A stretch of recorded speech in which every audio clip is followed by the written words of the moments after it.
Well, thank you very much, Fred. It's really a terrific pleasure to be back at the Peterson Institute today. As Fred has said, we've known each other for 40 years. He's been a great friend.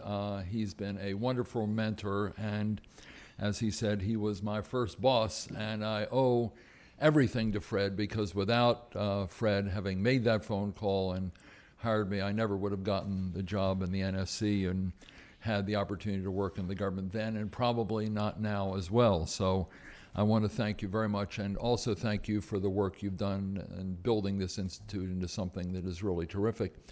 The other great reason for being here is to see so many really old and terrific friends who I've had the pleasure and privilege of working with for 30, 40 years as well. I mean, we're sort of dates, all of us. But, and the interesting thing is, these friendships that you develop when you start out in government and you work together when you're in your 20s and 30s, they last a lifetime. We went through the Cold War together. We went through the Nixon shocks together, disrupting or changing the monetary system through various protectionist periods and difficult pieces of legislation, a whole range of issues. And it's really remarkable how much change has taken place in the global economy and in the American economy since we first started out in government. What I wanted to do today is talk, as Fred's mentioned, about one issue, and that is the issue of foreign investment, which is one of the big issues of the global economy, but gets somewhat less attention than the currency issues or the trade issues, but is becoming increasingly important. And Fred has written a lot about that in the past, that we simply don't have the set of rules and norms at a governmental level or international level that we have in some of these other areas. What I'd like to do to put this in perspective is to draw a few broad conclusions about where I think we are in the global economy, and then relate those more specifically to the question of investment. I think if you look at where we are as the 21st century unfolds, we, and this generation of Americans and this generation of leaders in Washington, face really two broad sets of choices. One, we can fail to invest in a stronger and more competitive economy at home. We can shy away from making the tough choices required to put our nation on a sound financial footing and to promote greater reliance on clean domestic energy. And we can fail to seize on opportunities for increased trade and investment presented by the changing global economic geography. But we have another set of choices as well. We can make the necessary investments in education, clean energy, improved infrastructure, and innovative research that are needed to make our economy more competitive in an expanding and much more competitive global economy. We can take the measures needed to ensure that both governments and households balance their books, that revenues and spending are brought into better balance over the medium term at a government and at a household level. And three, we can work with other nations, particularly the emerging powers, to expand market opportunities for our citizens, to obtain more foreign investment, to increase domestic jobs, and to promote a more prosperous and a more stable global economic order that tackles the formidable challenges the world is going to face in the 21st century. The first set of alternatives would weaken our economy and severely diminish America's ability to shape the global economy of the century in ways that serve our national interest and the global interest. In contrast, the second set of options will strengthen our nation's economy and strengthen America's capacity to shape the world's economic future in ways that serve our national and the global interests. The latter set of options and alternatives is similar to those that were faced by the period of people who ran the economy and the country in the 1940s and 1950s. The Marshalls, the Atchisons, and the Trumans and others. During that period, and during the early part of the Cold War, the United States did, among other things, invest a huge amount domestically in strengthening our economic capability. We built the interstate highway system. We helped returning veterans from World War II to attain knowledge and skills through the GI Bill. We upgraded our educational system after the shock of Sputnik. And very importantly, we created a global trade and financial infrastructure through the GATT, the IMF, the World Bank, and other institutions that bolstered our prosperity and our security for more than half a century. Now we have a new set of challenges, and that is the growing role of emerging markets like China, India, Brazil, and a number of other emerging economies that pose for major competitive threats for the United States. But they also create enormous opportunities, export opportunities, investment opportunities, and opportunities for new international partnerships to deal with some of the problems that the global economy is going to face. The question we have to ask ourselves as a country is whether we can adopt ourselves, our companies, our schools, and our nation to compete in a more integrated and competitive global economy. Successfully rising to this demanding challenge will enable us to stay competitive and significantly improve our living standards and create high-quality job opportunities. One key aspect of this challenge will be to forge new patterns of international cooperation with these emerging economies, new partnerships, and new ways of organizing our economic relationships, just as we did after World War II with the nations of Europe and Japan and other countries in building the international economic system of that period.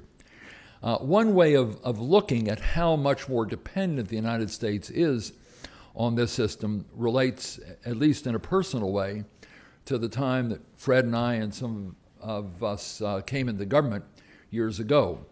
In 1969, overall trade, was a little more than 10% of GDP.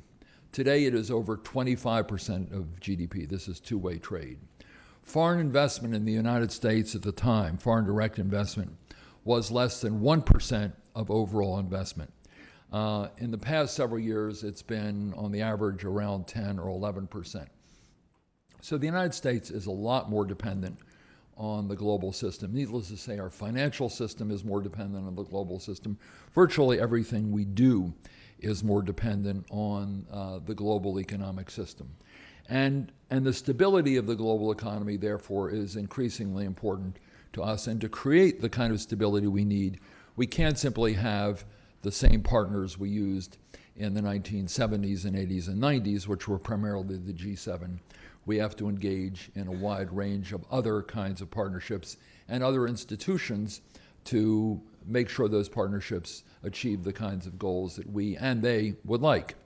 We also have another challenge, and that is to deal with the stability of what has been called the global commons.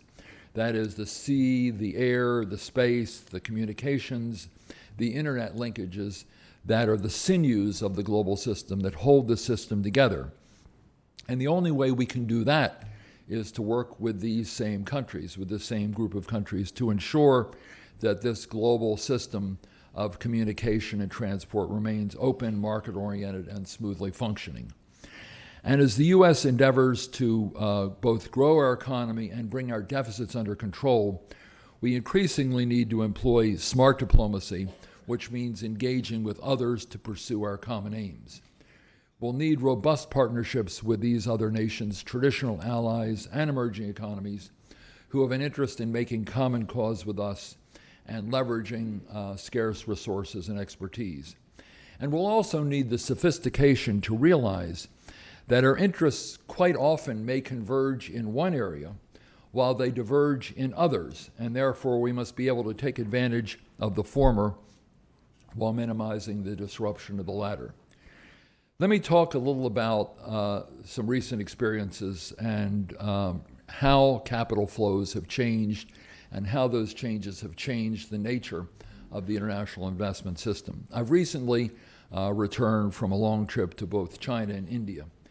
And although trade and financial relations with these countries and indeed other emerging economies tend to receive the lion's share of public attention today.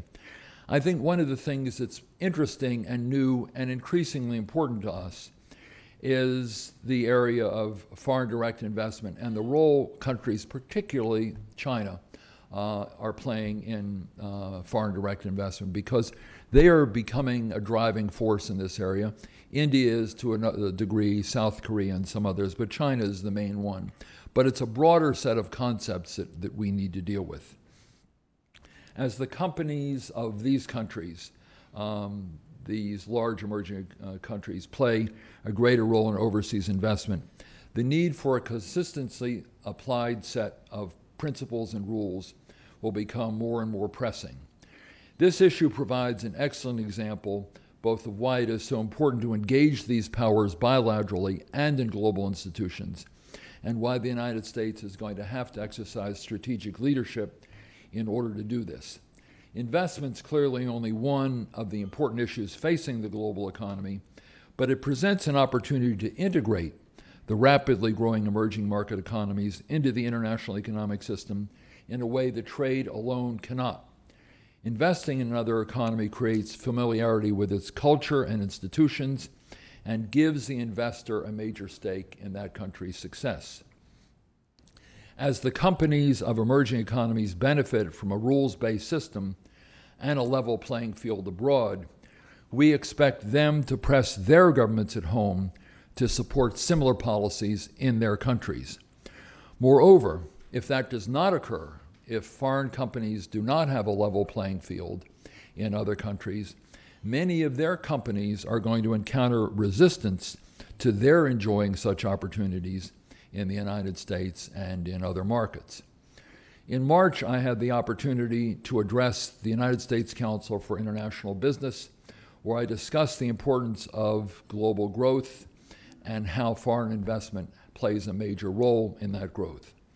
I also noted how investment patterns are changing as rising global players become more prominent. And here are the numbers that I think are useful to bear in mind. Outward foreign direct investment flows from emerging and developing countries as a group comprised almost 20% of total FDI flows in 2008.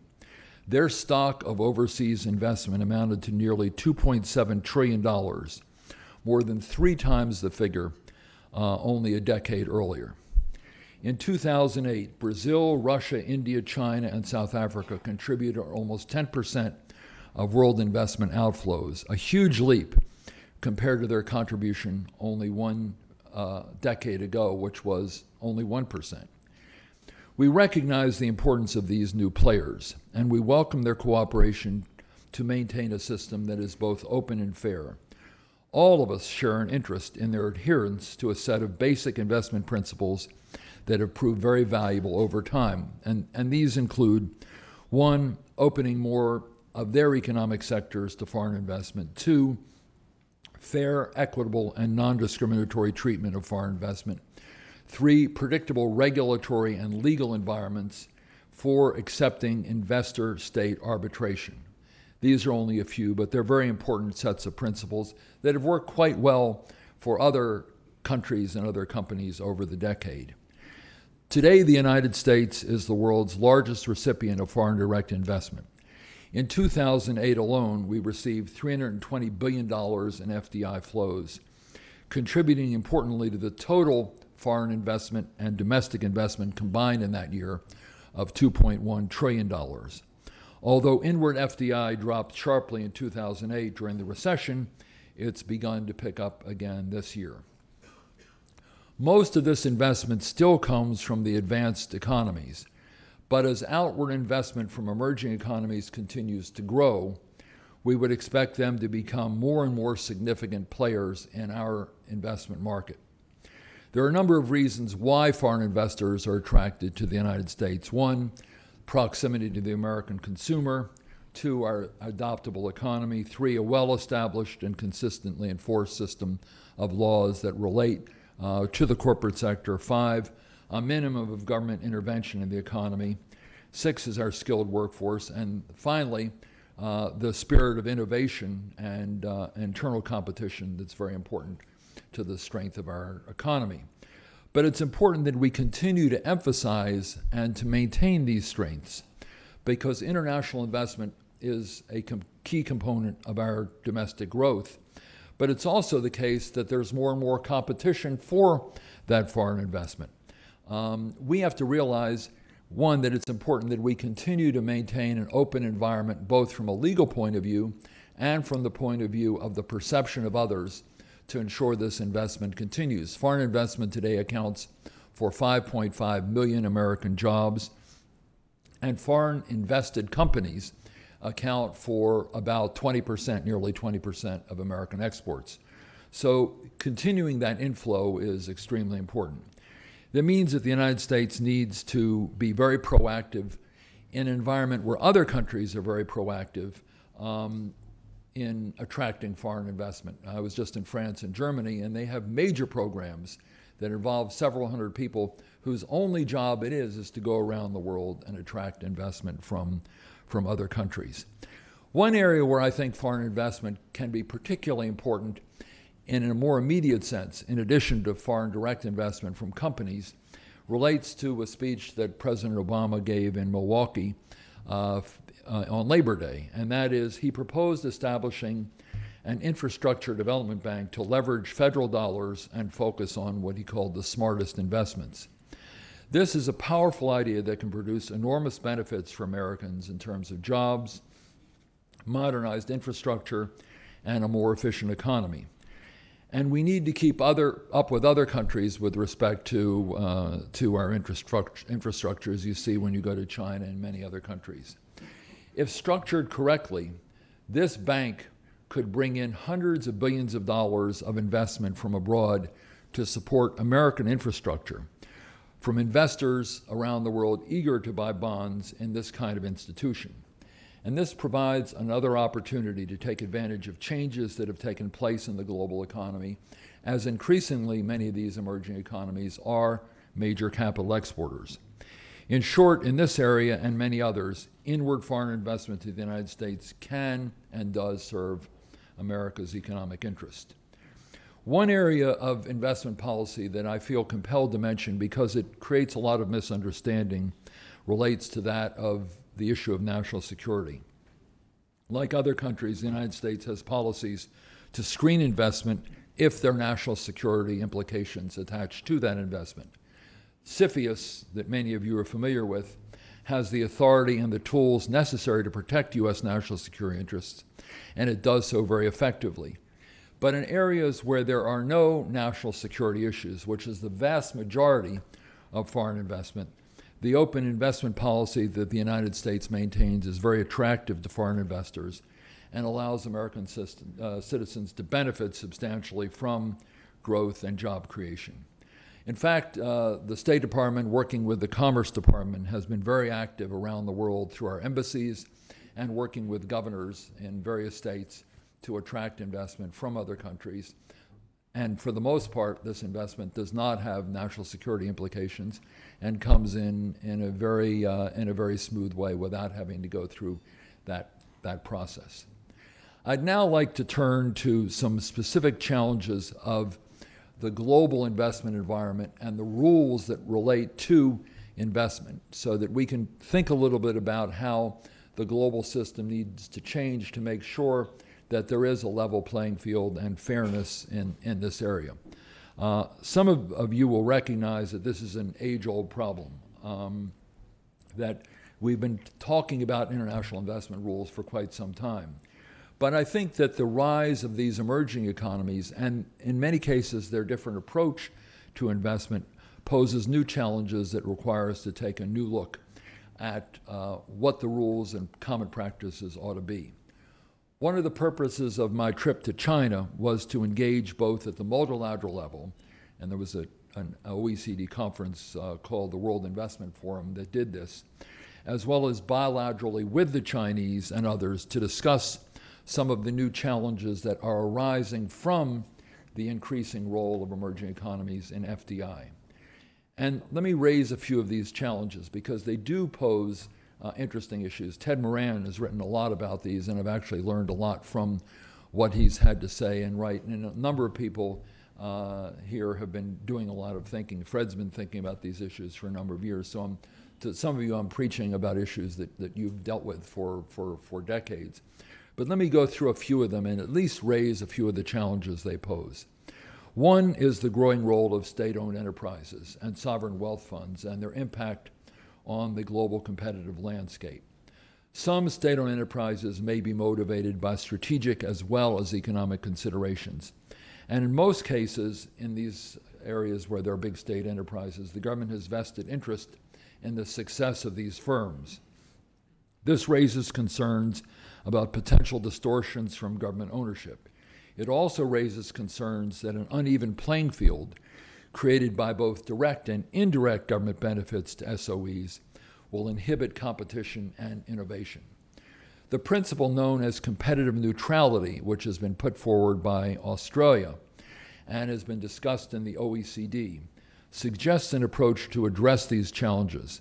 And some measures to help address this include: one, reshaping management incentives within state enterprises; two, effectively applying competition law in merger and acquisition transactions to avoid creating an uneven playing field; three, extensive evaluation of taxation, financing, and regulatory advantages that exist for state-owned enterprises within an economy; and four, implementing corporate governance reforms within these enterprises.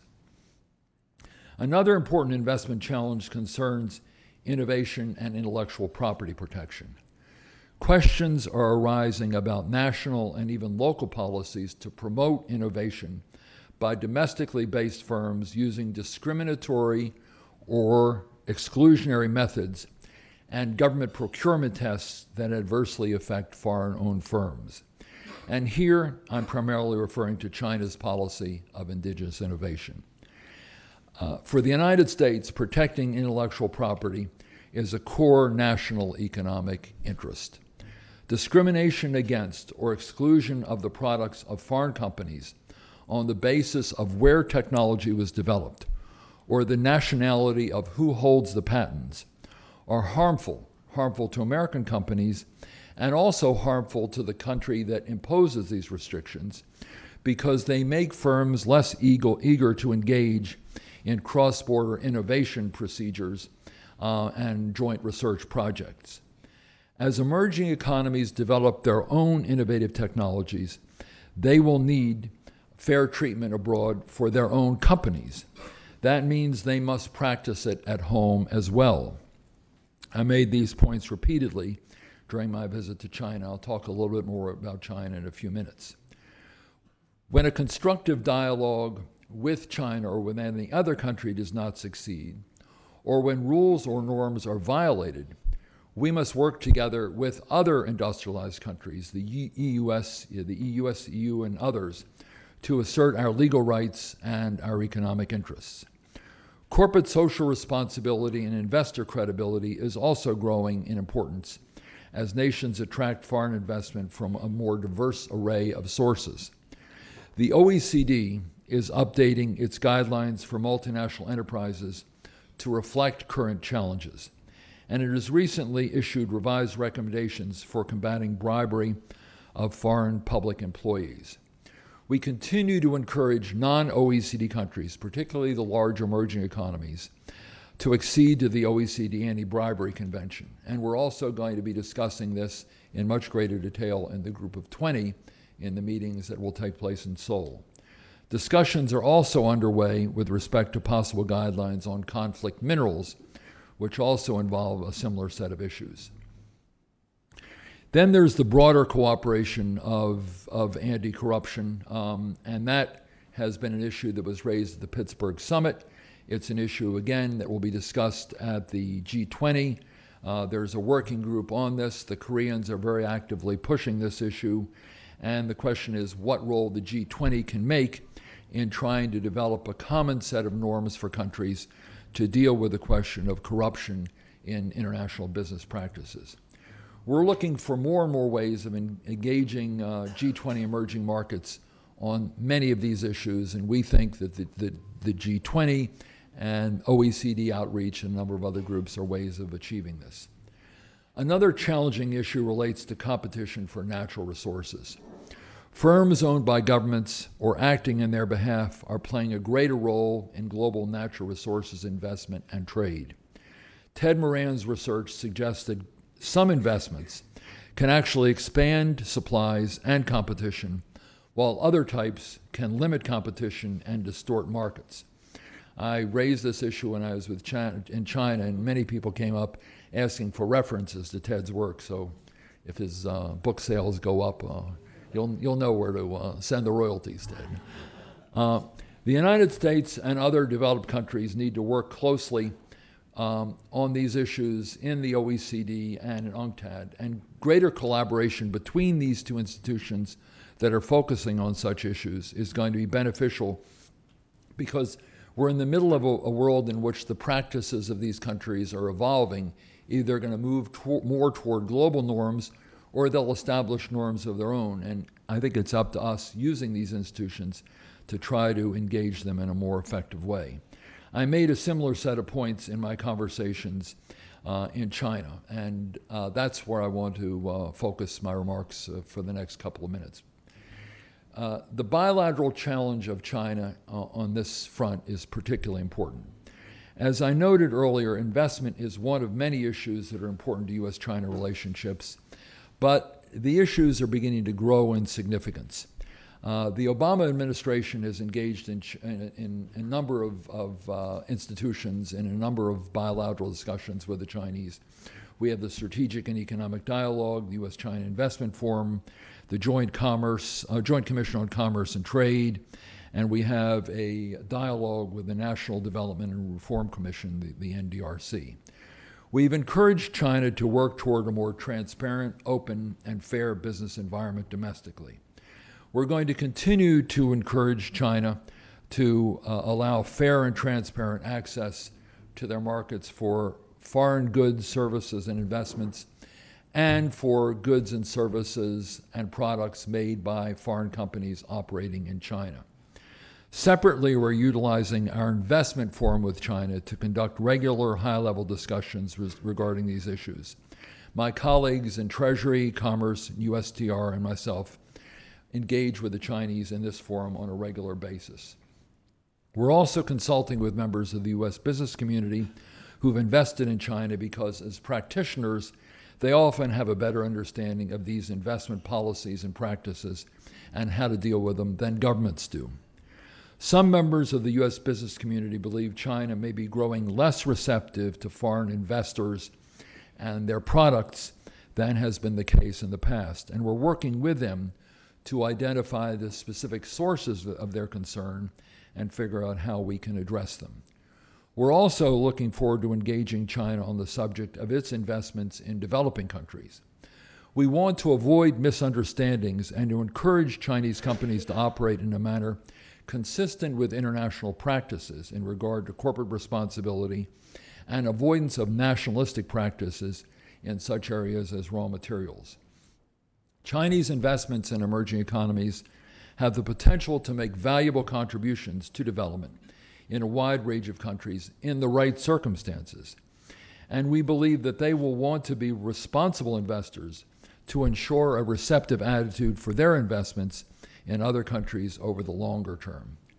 We would also like to facilitate a dialogue at the subnational level between Chinese companies and Chinese authorities and American mayors and governors who are anxious to have Chinese investment, and indeed foreign investment in general, come to their states or cities. But we need to find a way of doing so that is politically acceptable and doesn't lead to political backlash in this country. And the governors and the mayors are quite good at this. The interagency process is also focused on a number of other issues for integrating our investment policy and China's investment objectives. The importance of finding a way to address these issues with China is, I think, critically important down the road, because they are a country with a lot of money to invest around the world, and they're seeking to diversify, and therefore engaging in a dialogue with them at this point makes sense from an American point of view and from their point of view as well. To conclude, let me just talk about one particular event that occurred, which I think has not gotten as much attention as perhaps it should. At the conference I went to in Xiamen, the World Investment Forum that I mentioned a moment ago, Chinese Vice Premier Xi Jinping gave a major address. And this address was wide-ranging and extremely important. Chinese leaders, as you know, don't say things by accident. What they say is generally very well thought out.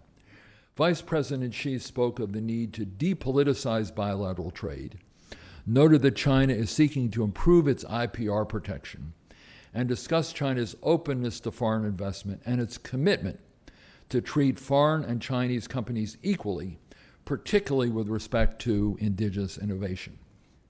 At the same time, he stressed China's going global strategy and noted that China is now in a new phase, and these were his words, a new phase of reform and opening up, working to integrate the transformation of its external and its internal patterns of development in order to gain a new degree of international economic cooperation and competition in a globalized world economy.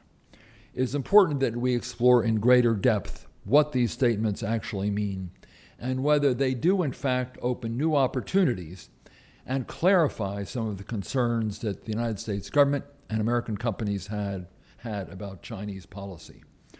We worked hard over the last 20 years to level the playing field for trade and investment, and we want to continue to do that, and I think that having a dialogue with the Chinese in this area is very important because they're really, in a way, in many ways, the trendsetter for other emerging economies.